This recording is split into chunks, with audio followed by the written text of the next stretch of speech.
Hello everyone, this is Adish. I'm a grade 10 student from Mumbai. So today's problem is Doraemon. The difficulty level of this problem is easy and you only need to know the basics of 2D arrays to be able to solve this problem and maybe some brute force algorithms or some complete search based algorithms but iterative, not recursive. In this problem we are basically given a matrix with n rows and m columns. The ith row and jth column is denoted by Aij. A subrow of a row R is basically some subsequence of the columns. So basically the row is the same but we choose columns from x to y where x and y are between 1 and m. And similarly a subcolumn is basically when we fix the column we basically fix the column and the number of the row changes from x to y.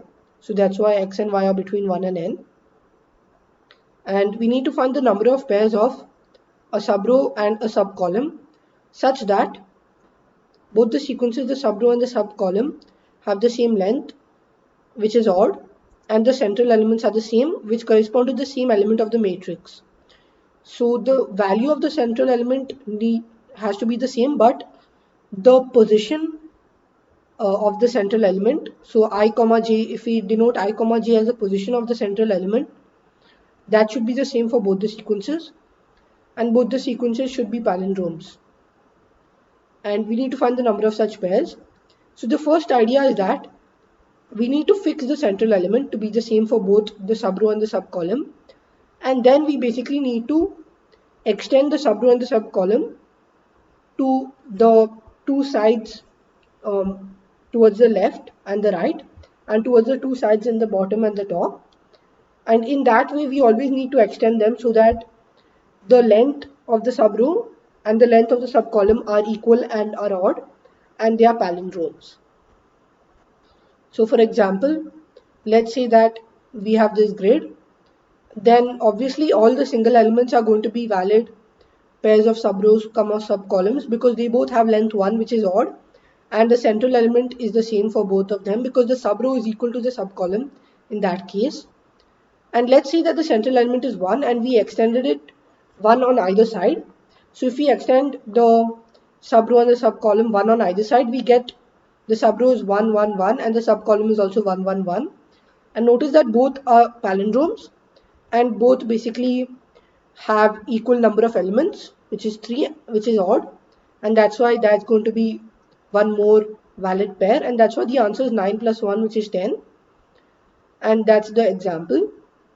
So now let's expand on the key idea or the key observation which we made, which is to fix the central element I comma j, and then to basically extend the subrow. So let's say that the central element was I comma j, which we fixed. Then we need to find a way in which we extend the element I comma j, so towards the left and the right simultaneously. The reason why we need to go left and right simultaneously is because we need to ensure that the sequence has an odd length. So if we go one left, then we also need to go one right. So basically we are extending it to the left to be I comma j minus 1 and I comma j plus 1. And then again we are extending it one more to the left to be I comma j minus 2 and I comma j plus 2. And at the same time we need to extend it upwards to be I plus I minus 1 comma j, and downwards to be I minus I plus 1 comma j. So basically we are choosing a subrow which goes like this and a subcolumn which goes like this. So initially our subrow is just going to be one element and the subcolumn is also going to be that same element. Then after one iteration, the subrow is going to be this and the subcolumn is going to be this. Then on the third iteration, the subrow is going to be basically this whole set and the subcolumn is going to be this whole set. And you get the general idea that basically we are always going to increase the left point by 1 and the right point by 1. And we are going to keep doing this to ensure that while the condition that their palindromes are met.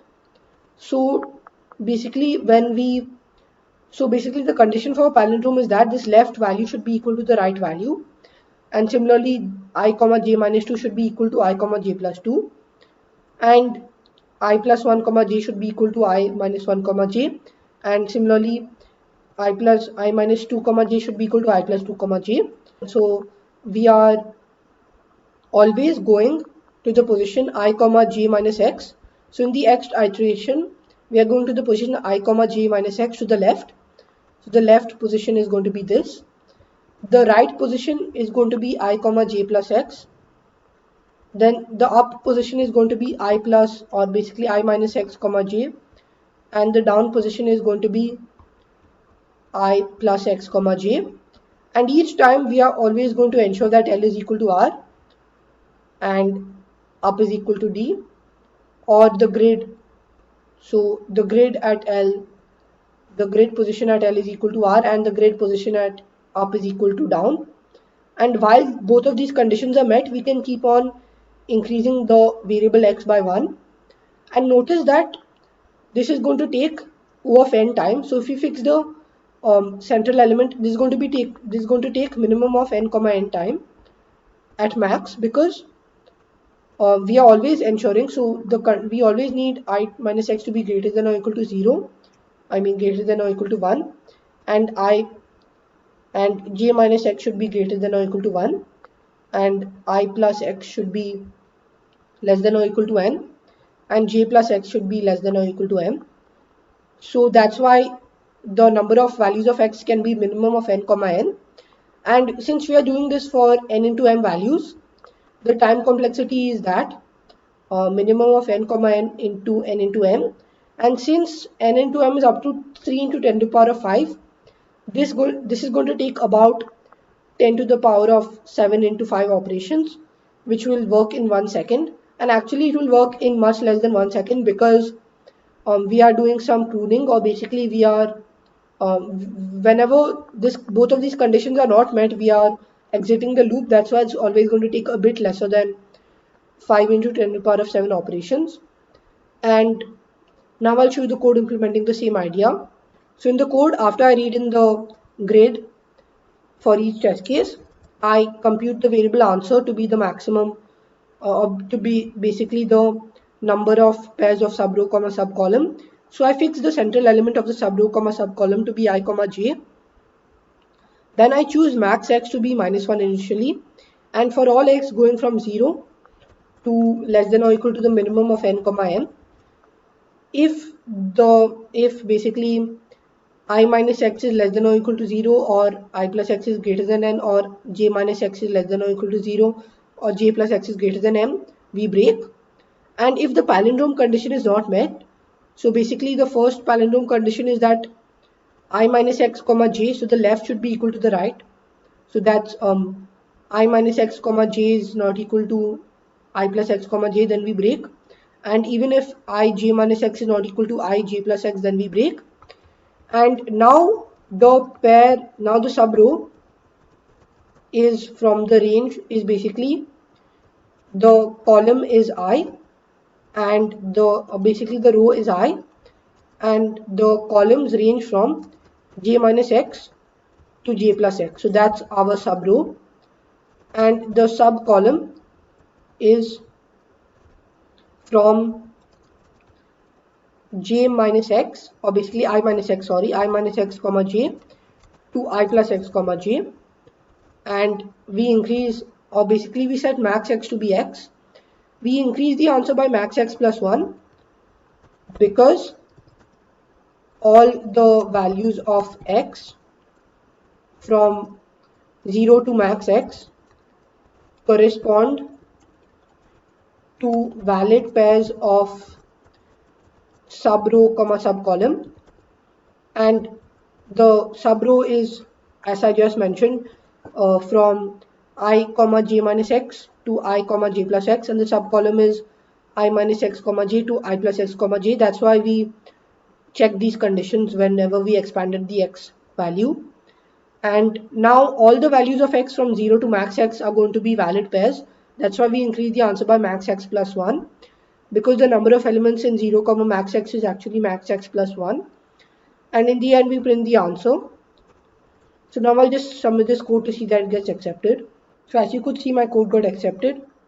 Note that another possibility which we could do is we could increase the answer by 1 over here and we could ignore this max x value totally, but that's fine. I just use this max x to help you understand that we are taking these pairs of sub row comma sub column for x going from 0 to max x, and that's all for the solution. So if you liked the problem and my solution, don't forget to give this video a thumbs up.